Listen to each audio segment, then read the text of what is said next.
My name is Elie Dawang. I'm Jewish.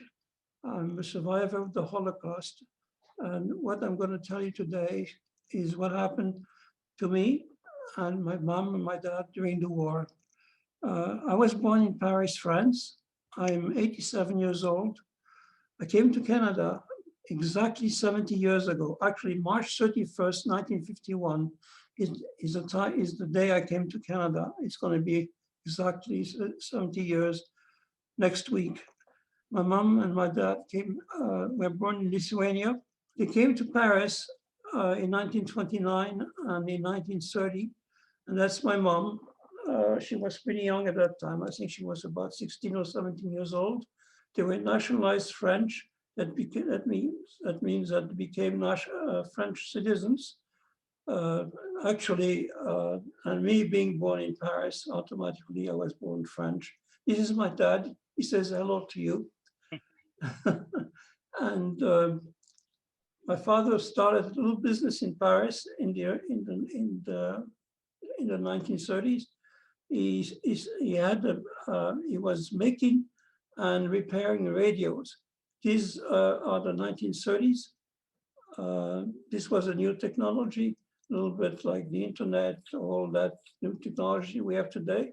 At that time, in the 1930s, everybody wanted to have a radio at home. And in 1939, I was 5 years old. I was still a very little kid, but looking back at the time today as it was before, and I'm pretty sure that we have had a very good life in Paris at that time. September 1st, 1939 is the beginning of World War II. The Germans, Nazis invade Poland, and France and the UK, the United Kingdom, declare war against Germany a couple of days later, September 3rd. But in Europe, nothing happened in Western Europe until May 1940. Actually, in France, we had a term for it. We call them, French term was la drôle de guerre, the funny war, because all the activities from September to May occurred basically east of Germany. There was nothing happened in Western Europe. Finally, May the 10th, 1940, the Germans invade Western Europe, which means it's the Netherlands, Belgium, Luxembourg, and France. And in Western Europe, especially in France, there was a huge panic. Of course, there was a complete debacle. I mean, it was a complete rout for the British and the French. Paris was threatened very early by the second week of June. Paris was threatened by the Germans. And in France, millions and millions of people decided to flee southern part of France ahead of the German offensive. Anyways, my parents, my mom and my dad, decided to flee with the other millions of people towards the southern part of France. We didn't have a car at that time. It was a real panic. Nobody had time to prepare ourselves for what the events.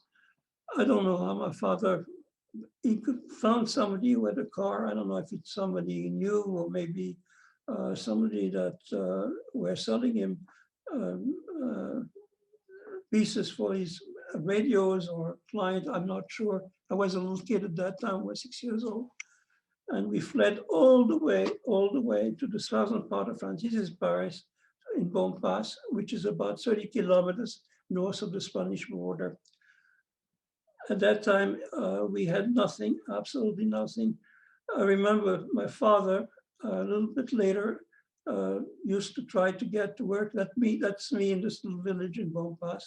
At that time, I was 6 years old. My father tried to get some work with the farmers, the peasants, in order to get a bit of money to buy food. We just had nothing, absolutely nothing. France signed the armistice. That means she surrendered to the Germans, to the Nazis. That was, I think, around the 15th or the 16th of June 1940. Paris actually was declared an open city. That means the Germans got into Paris without having to fire a gun. And in all the books, in all the history books, French history books, you could see the Germans parading down the Champs-Élysées. I think it was the 15th of June, 1940. Just to end my little history lesson, France was divided into two parts.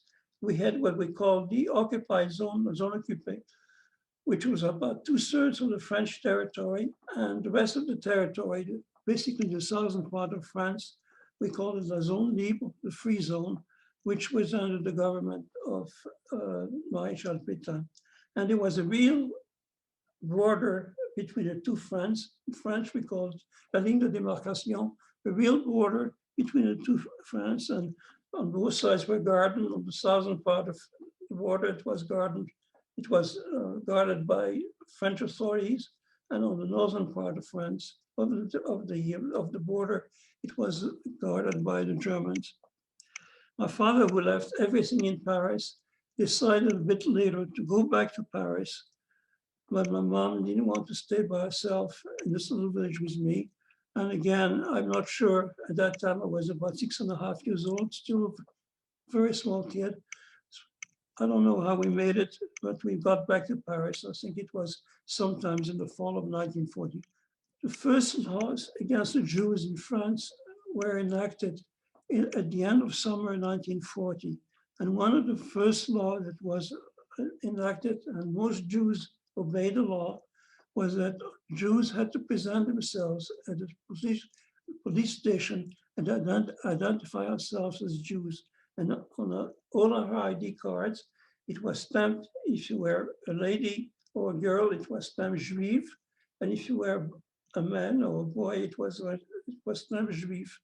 And most of the Jews, I would say 95% of the Jews obeyed the law, went to the police station and had the ID cards stamped Juif for Juif.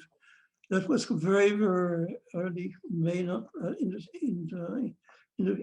the end of the summer 1940. Many other laws were passed, one after the other, against the Jews. I don't know the chronological order, but I'll try to tell them as I keep on telling my story. My father idea, my parents' idea, my dad's idea was to sell his business if possible. And that's another problem that he had, because one law that was passed against the Jews is if you're owner of business in France, if you were Jewish, you weren't allowed to be owner of any business in France. In Paris, for instance, there was a big department store still there. I don't know if anybody knows Paris. There's a still big department store called Les Galeries Lafayette. It's almost like a tourist. A lot of tourists go and visit this department store. It's right by, very close to the Opéra Garnier. Anyways, this store belonged to Jews before the war, and they were just kicked out. They were expelled because they were Jews, and most Jews, all the Jews had businesses, weren't allowed to have businesses. They almost had to give them away to non-Jews. Anyways, my father decided to sell the business. And the intention of my parents, my mom and my dad and myself, was to go back to this little village way south, because they thought it would be much more safer than stay in Paris. Okay, the first roundup in Paris against Jews occurred in May 1941. The authorities, the French authorities and the German authorities wanted to intern Jews who weren't French, didn't have a French citizenship, especially men. And they were at the exit of the metro stations in Paris.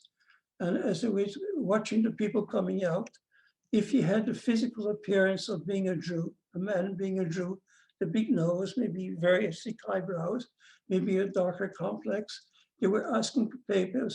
And if you were a Jew, a French Jew, who wasn't French, you were already arrested. Already in 1941 in France, we had many internment camps where Jews were put in. For instance, we had Drancy, which is just close to Paris, and Compiègne, and Pithiviers, and Beaune-la-Hollande, and Gers, and they were more than that. And these were all all internment camps where Jews who were arrested were interned. That was early in the spring of 1941. So my parents, my mom and my dad, decided to go back to this little village.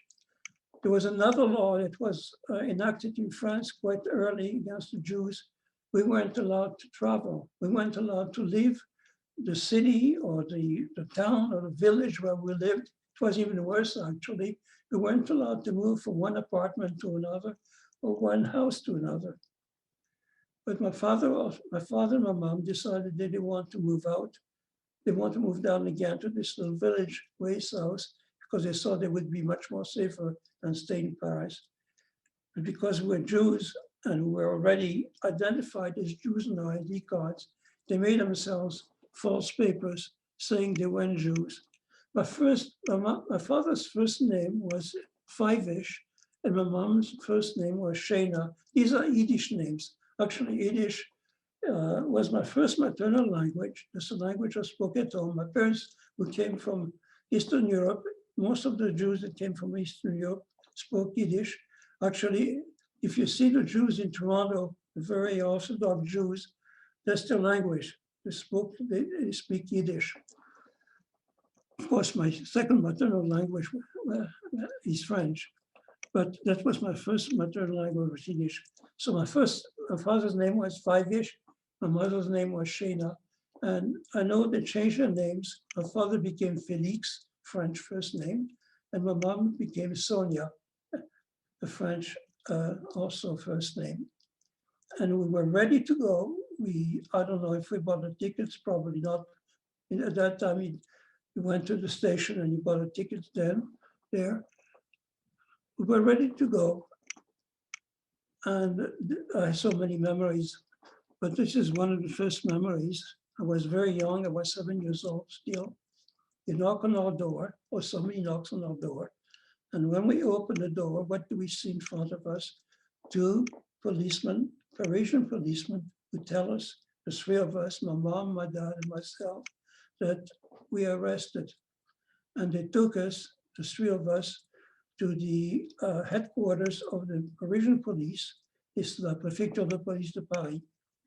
It's a building, it's still there. It's right in the center of Paris, near La Cité, near Notre Dame de Paris, that cathedral that burned in April 2019. And there was this big building, and I don't know if it's still the same now, but in the 40s, they had waiting room and they had interrogation rooms. And that's where they took us, the three of us, my mom, my dad, and myself. At that time, I was 7 years old. We were in 1941, we're in Paris. The fate of the Jews in France was not yet determined the same way as it was determined already in Central or Eastern Europe. The conditions of the Jews in France were not as terrible, as bad as the Jews of Central or Eastern Europe. Most of the Jews in France actually survived, not the same as the Jews in Poland or Lithuania or Ukraine or in the Soviet Union. Most of the Jews in France survived, but still, many Jews in France, about 76,000 Jews. My mother and father decided to go back to this little village. They had their false papers. They were arrested. I was there in this building for about 3 days and 3 nights. My father was able to make a phone call. He must have probably paid a police lieutenant or something to bribe him. He was able to make a phone call, and a lady, her name was Genia Ginsburg, came and got me out. A Jewish lady. She was quite young, about 24 or 25 years old. She was born in Bessarabia, which is a province of the southeast part of Europe between Romania and Ukraine. And my father must have given her all the money he had to keep me. What I'm going to tell you very briefly is what happened to my parents, my mom and my dad. They were tried by the French justice system in Paris. They were both condemned to some prison sentences. At that time, we are in 1941 in France. My father ended up in a men's jail in Paris, which is still there. It's called La Santé. My mom ended up in a women's prison in Paris. This one is not there anymore. It was, you call it, but Petite Roquette. Anyways, my father in his cell where he was locked up was another man. And of course, you start talking to each other. And up to a certain time, we could visit my father once a week and my mom once a week in their prisons. And this man told my father that if ever he was released, he had two places where we could hide. And he gave us the address. He gave my father the address, and these addresses were given to us. And this lady kept them preciously. Finally, my father was in the first convoy that left for Auschwitz-Birkenau, first French convoy that left for Auschwitz-Birkenau. That was on the 27th of March, 1942. On that convoy, there were only men, there were no children, there were no women. There was 1,108 men. But my dad finally was liberated the last days of the war, 29th of April, 1945. Of the 1,108 men that left together at that time, only 20 returned. Only 20 returned, and my dad was only 20. My mom, she fell sick in her prison. They sent her to a Jewish hospital. She had an operation. I'm not sure of what she was operated of. And 3 or 4 days after the operation, from her bed, from her hospital bed, they picked her up and sent her to this internment camp called Drancy. Actually, we called Drancy the antechamber of death. And a few days later, probably a couple of weeks later, my mother was sent to Auschwitz also. That was the 9th of February, 1943. That was convoy number 46. Of course, all the people that were sent away from different places in Europe to the extermination camps were sent in this merchandise kind of wagon. There was just a little opening for the air to come in. It was just a pail for your hygienic needs. And it was already the trip between Paris and Auschwitz took about a day and a half, or 2 days by train. Of course, it was already hell on earth. People were packed as sardine cans. Anyways, my mother, who was very sick, I'm not even sure if she arrived alive in Auschwitz. Regardless, if she was alive, she would have been sent to the gas chamber and killed. Or if she was dead, her body would have been sent together with the other people that were killed in the gas chamber at that time. My mother was a young woman. So she was only 38 years old when she passed away, when she was killed. So what happened to me during all that time? In Paris, we had two places where we could live. We had the apartment of my dad, my mom, and we had the apartment of this lady, and it was in the same area. It was about 15-minute walk between one apartment and the other. And that's what we did. Sometimes we lived in her place, and sometimes we lived in my place. And we went from one place to the other. I don't know why we did that. I don't know why we didn't stay in one place. Again, she took care of me, and she's the one that decided what to do. In June 1942 in Paris, and probably all of the occupied zone, the authorities again asked all the Jews to go back to the police station, and we had to buy 3 Jewish stars, our symbol, Morgan David, 2 triangles reversed and yellow stars, and where it was written, and they were very visible, was written Juif if you were male, and it was written Juive if you were female.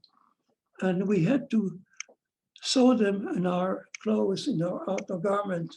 So in the winter, we sew them in our clothes, and in the summer, we sew them in our shirts or blouses or jackets. And most Jews, again, obeyed the law, went to the police stations. They weren't given. We had to buy these 3 stars, and we saw them in our clothes. So we did the same. We did the same. And me as a kid, I was 7 years old at that time. I was actually 8 because that was 1942. Me as a kid, I had this Jewish star sewn in my clothes. So obviously, every time you went, actually, even then it was very limited. We could go out only a certain time of day. Anyways, when we were allowed to go, it was we were a Jewish star. In July 1942, the Germans decided there were too many Jews were in Paris, and they decided that they had to deport, which they had to exterminate a certain number of Jews who live in Paris. I don't know the number. I don't know if it's 15,000 or 20,000 or 25,000. Whatever it is, they decided a certain number of Jews had to be sent away and be exterminated in the extermination camps. But in 1942, the Germans thought still they were going to win the war. They still were in the offensive, offensive mood in the Soviet Union. They still had a toehold in North Africa. They still thought in their minds that they were going to win the war. And they asked the French to plan, organize, and put into action this roundup of Jews to be sent to the extermination camps. Actually, it's probably one of the darkest pages of French history. If you go back to French history, it's an old country. It goes back 2,000 years with the Gauls, and as like many other countries in the world, most countries in the world, you got beautiful pages, and also you've got very dark pages. And France, actually, the period between 1940 to 1944 is called l'occupation, the occupation, and this is one of the darkest periods of French history. And within that period, what I'm going to tell you is probably one of the darkest pages. This action occurred on the 16th of July, 1942. I remember I was 8 years old. I remember it was a Thursday. It was very hot in Paris, middle of the summer. And we were living in the apartment, my parents' apartment, and at 4 o'clock in the morning, they knock on our door. Again, the second time that happened to me.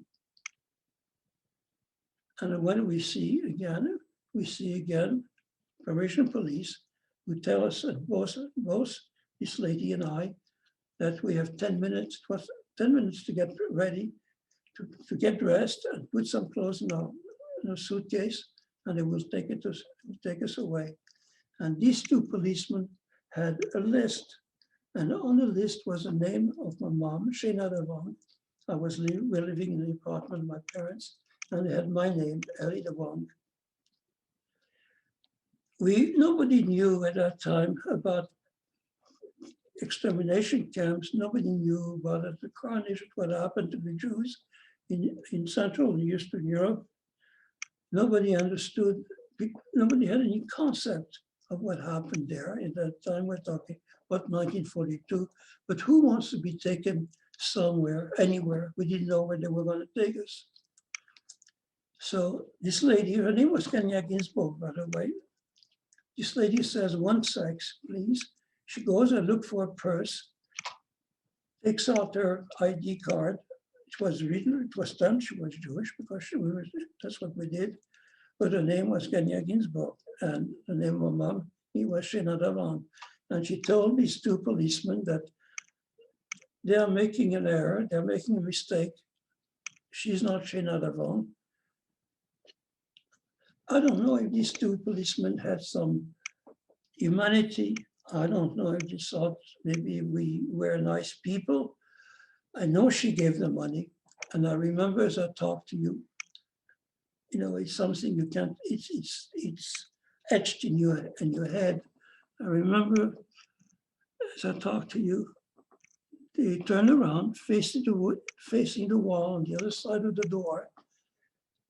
And I remember they were talking to each other maybe for 1 minute, deciding what to do. And I remember one said in French, Merde, mais qu'est-ce qu'on va faire avec eux? Hell, what are we going to do with these two? And they turned back, facing us. All that was early in the morning, like 4 o'clock, 4:30 in the morning. And they said to us, we're not going to take you immediately because we see that your Gignac is broke. Actually, she told him I was a son, but I wasn't a son, but she told him I was a son. And they told us that within maybe 15 minutes, half an hour, some other policeman will come and get you because that's what they do. They arrest Jews. Actually, just to tell you about the police and the authorities in France, the police basically were collaborators.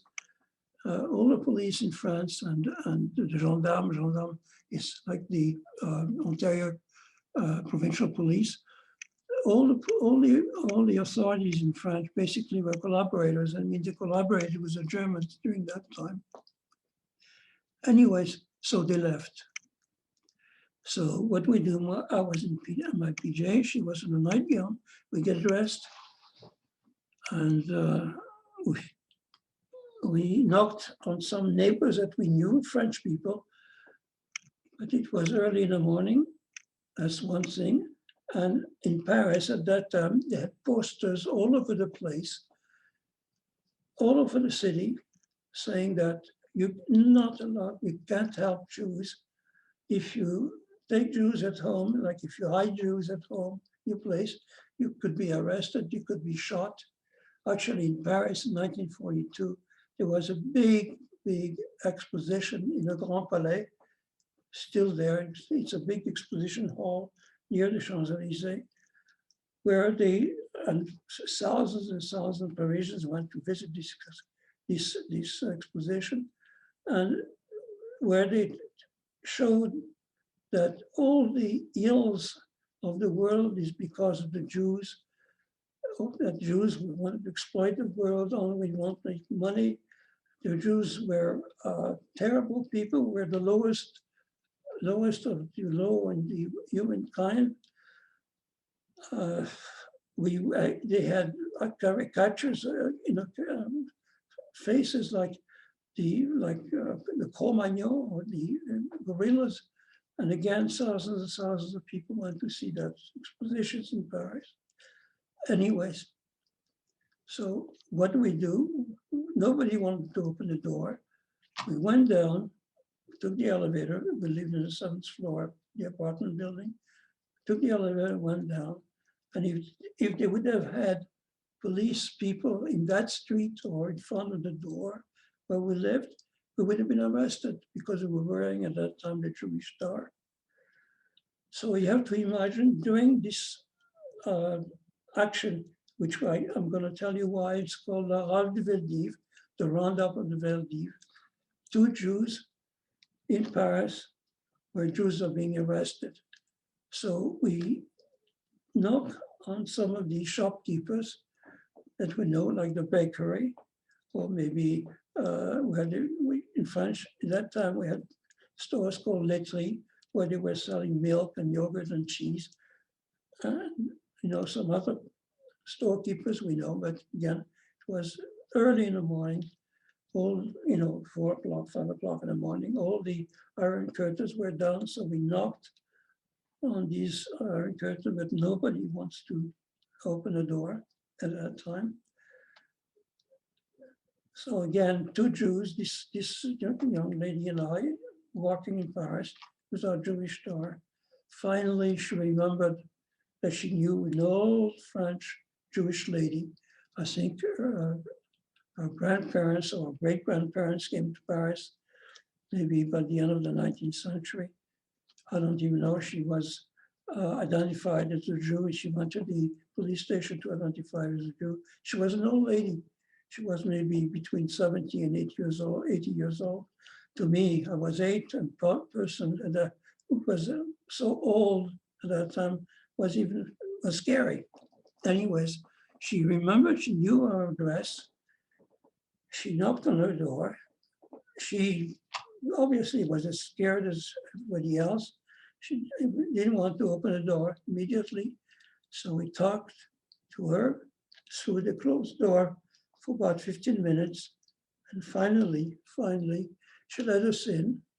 And that's where we hid for about 3 or 4 days, probably until, I don't know, about the 20th of July 1942. I'm going to tell you a little bit about this action. It's in all the French history books today. It's, again, as I said, it's probably one of the terrible page of French history. They were able to arrest about 13,000, a little bit more than 13,000 Jews.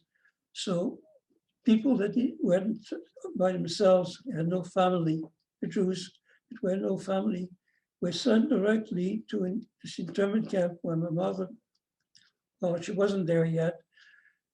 It's called Drancy. We called Drancy the antechamber of death. 66,000 French Jews were interned at Drancy just before they were sent by these cattle cars to the extermination camps. So the single people were sent to the Drancy. There was no more space for the other people. So the other people were sent to a sporting arena. It's called Vélodrome d'Hiver. That's what this action is called, La Rave du Veldiv, the roundup of the Veldiv. A little more than 8,000 Jews were sent there. Means moms and dads and kids and grandparents were sent to this arena. Again, as I said, it was very hot in Paris. They were stuck there for about 4.5, 5 days. There was no food. There was no drink. You can imagine it was almost like hell on earth already. And after 4.5, 5 days, they were sent to a internment camp, Pithiviers, about 120 kilometers or 130 kilometers south of Paris. The people that were sent to Drancy were sent then to Auschwitz. There were places now available in Drancy. So, and all that was done by the French authorities. Not one German soldier took part of it, not one. In Pithiviers, which was guarded by the gendarmes, when they had places in Drancy, they separated the children from the parents. They had babies. They had babies. We have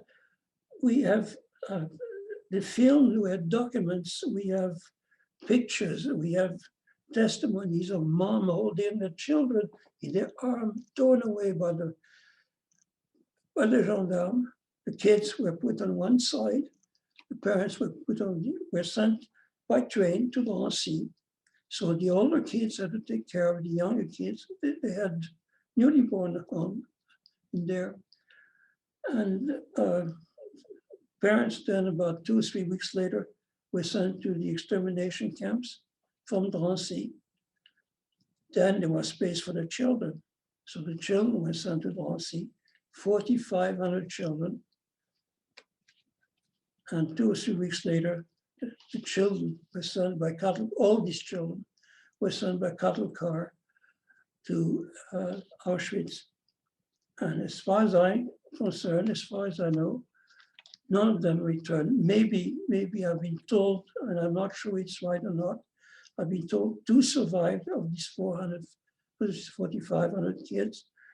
They were 16 years and over. All the other children, immediately upon arrival in Auschwitz, were sent to the gas chamber and killed and exterminated. Why do I tell you all that? Because evidently, if I would have been arrested that time on the 16th of July in the morning, I wouldn't be here to tell you my story.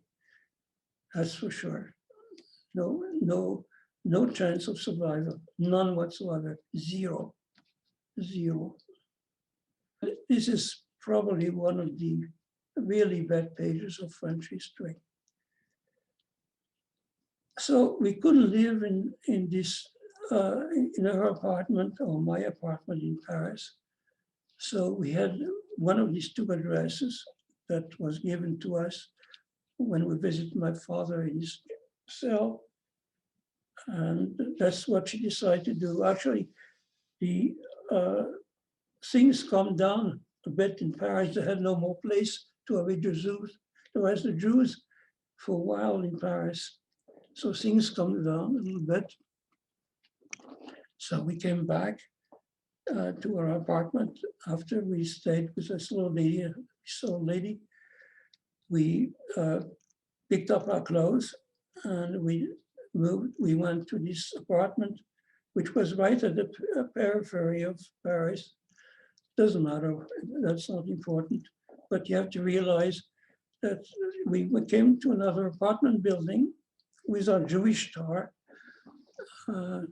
Anybody could have denounced it. In France at that time, they had maybe 20% or 25% of fascist collaborators, as we call them. Actually, we call them collabos.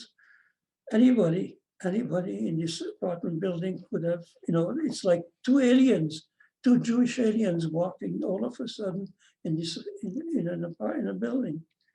And we weren't allowed to move, we weren't allowed to this, we weren't allowed to that. It could have been denounced, it could have been reported to the authorities. Again, it's a chance. I'm still here, so we weren't denounced, but we had to make ourselves as small as possible. But we couldn't starve to death. We still had to go out to buy food. So again, we had to be very careful where we went. Actually, after a certain time in Paris, she decided it was completely inane to walk in Paris with Jewish stars. I mean, we were identified immediately as Jews. So she decided it's better to take them out. So she undid and took off the Jewish stars, but that was Paris, that was the occupation. Actually, in Paris, there was a term, and it was called la chasse aux juifs, the hunt for Jews, like the hunt for wild beasts. That's the term that was current, was running in the streets in Paris at that time during the occupation. Anyways, so she undid the Jewish stars. So we went out to buy food and everything like this. Sometimes we went out to take some air. We took a chance. We just couldn't obtain, 24/7. But we had to be very, very careful. And I know that we thought that we were in danger staying in this place, in this building near Paris. So she decided that better leave after, I don't remember exactly how many months we stayed there, probably about half a year. She decided better to live.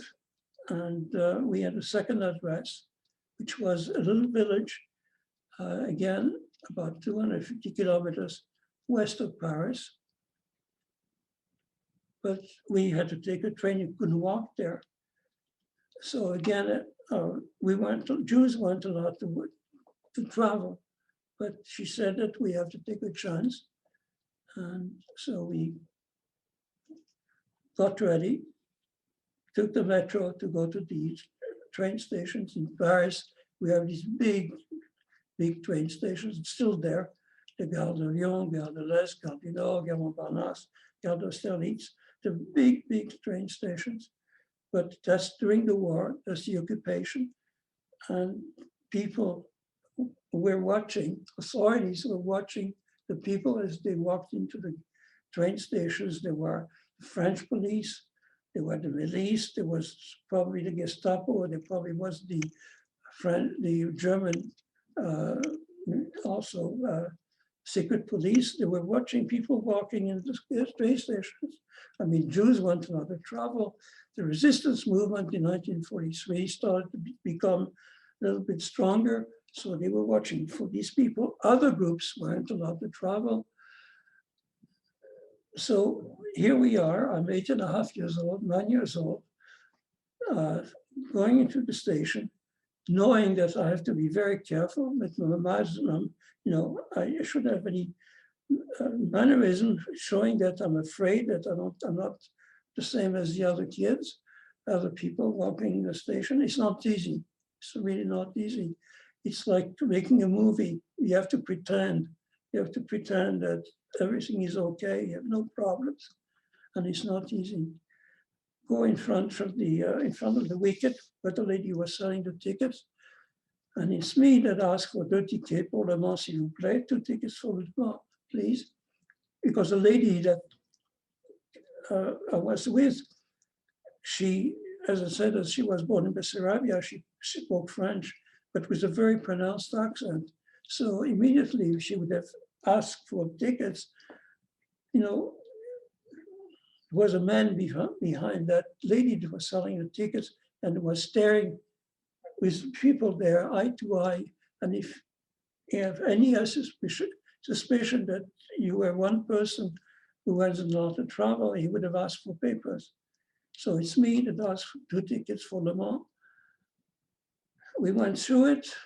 On the train was exactly the same thing. The conductor punches the ticket, and behind him, there's another guy, another person that goes through compartment by compartment. That trains in France had compartments, and 8 travelers were in each compartment. And he goes in compartment, what stares at you. And again, if he has any suspicion that you're Jewish, or if you are a member of a list that he has that you are not to travel, maybe if you're a gypsy, they weren't allowed to travel either. Anyways, any of these people, he asks for papers, and we can hear papier s'il vous plaît, papier s'il vous plaît. We went through it. It's a chance. It's a chance. It's a chance we took. And all that throughout the period, that's the chances we took. And we finally ended up in this little village. And again, it was the same story. We had to be very, very careful in this little village. 500, maybe 600 people live in this little village. Who knew who was collaborating with the Germans? We don't know. Maybe the curé, a priest, or maybe the teacher, or maybe the mayor, or maybe the neighbor where we lived. One of these people that we lived there. And again, we had to make ourselves, this is where we lived. Took refuge in this little village. That's me, actually. We had to buy food. I found myself a little bicycle. At that time, I was 10 years old. I found myself a bicycle. And I used to go to the farms, buying food. Of course, they were selling food at black market prices. It means that you were paying 5, 6, 7, 8 times more than prices, regular prices. But we still have to buy food, so we bought food there. And that's how we spent the time until we were liberated by the Americans. That was, I think, the second week, the end of the second week or the beginning of the third week of August 1944. And you have to imagine the relief that you feel all of a sudden, where you're not threatened on a daily basis to be arrested, to be taken away. It's really like you sigh like you can't imagine. You can breathe, you're free, you can go out, you can do all kinds of stuff. About 2 or 3 months later, we went back to Paris. I didn't go to school for 3 years, 3.5, 4 years, between 1941 to 1944.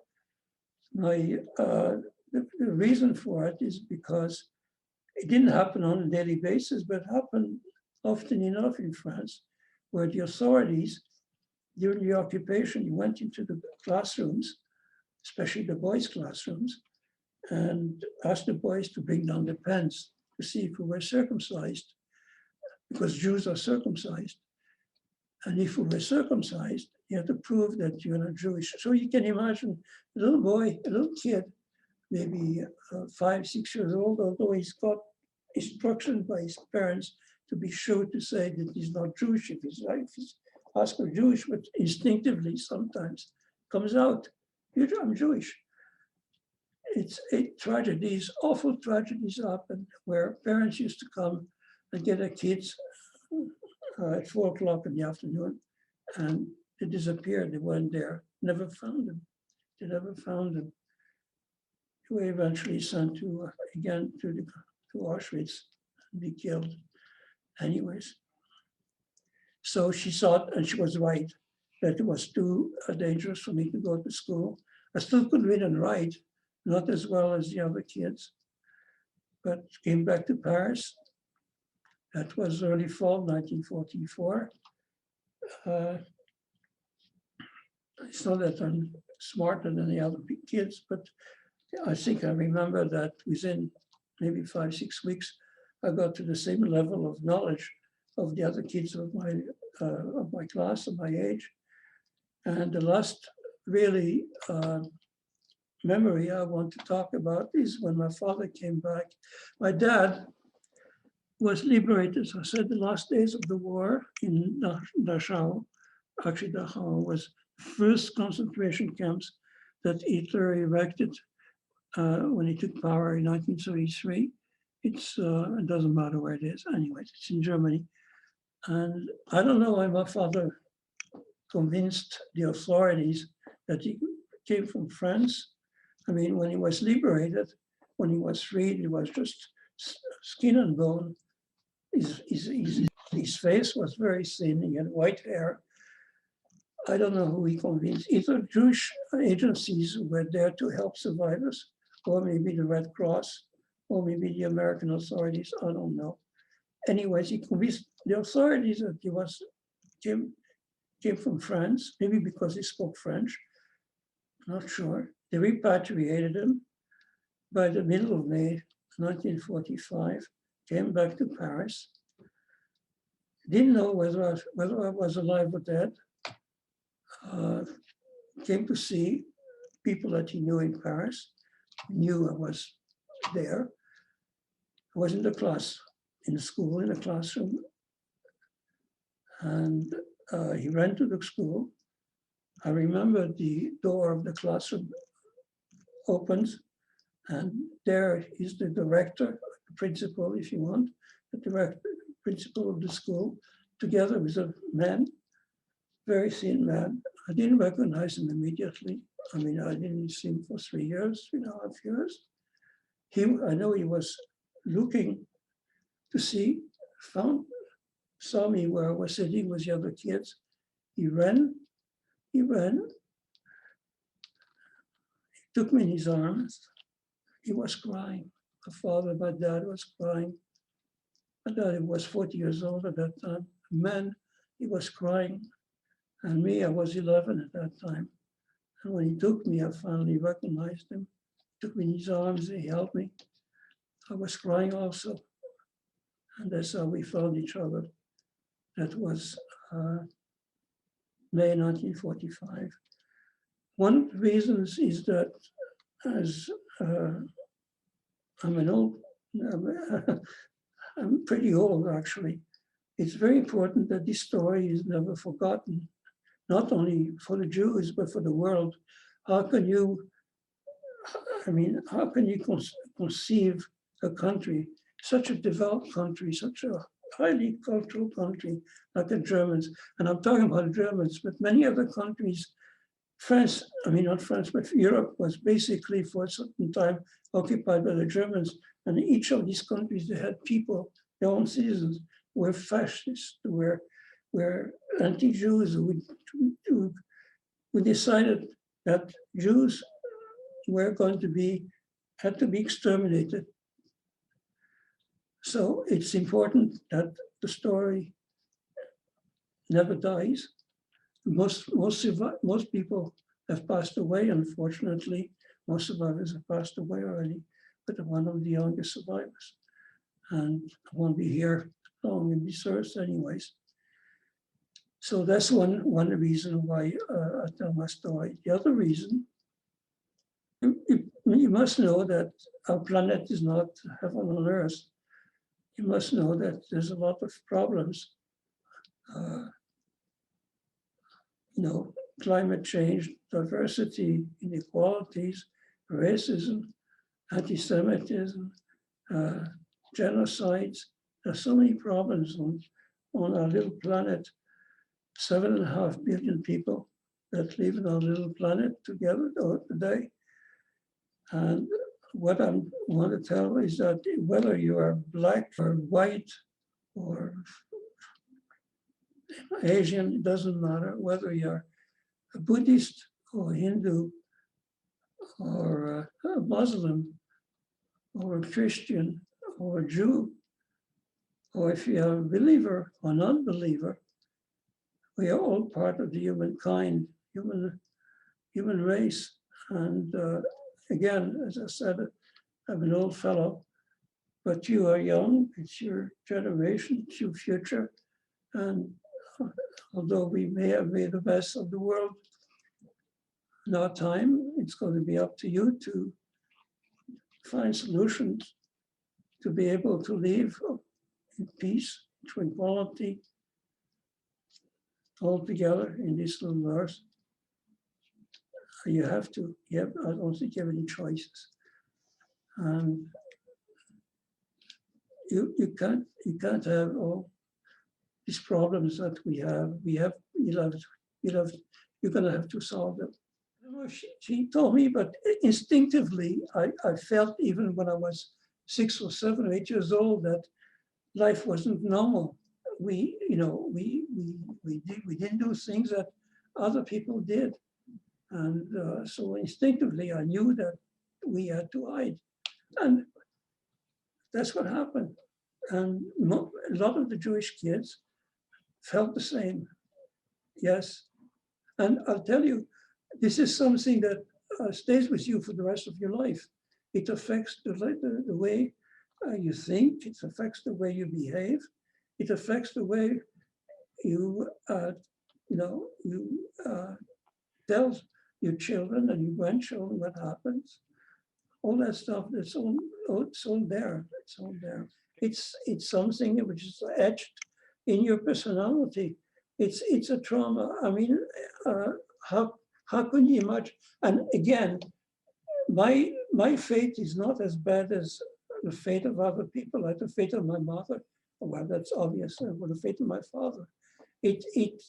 Because really, although I had to hide, although I didn't have the freedom and of the other kids, I didn't have school, I didn't have the socializing and everything else, it still wasn't as bad as what happened in other countries, but it stays with you. It does stay with you. And I know that my son and my 2 sons and their wives, they know that it affects my behavior still today, a little bit, not too much, a little bit. It affects the way I think.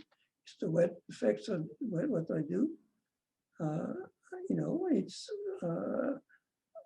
As I got older and as I retired from my working days, as I had more time to reflect on my past, it comes back. I was only 7 years old when I lost my mom, and her picture, her being comes back with me now, a lot more than when I was 25, 30. You were active, you had to do things, you had to raise a family, you had to work and everything else. But now it really, I think a lot more of my mom than I thought when I was, in my prime. And this is part of the stuff that happens. In my opinion, if the war would have lasted another year or two, I don't even know if I would be alive today, because the final solution, what the Germans call the final solution, the 90s called the final solution, is the total exterminations of all the Jews of Europe. And we were about 11 million Jews in Europe at that time, in 1939. And I'm pretty convinced that a year or two later, if the war would have lasted longer, I may not have been alive today.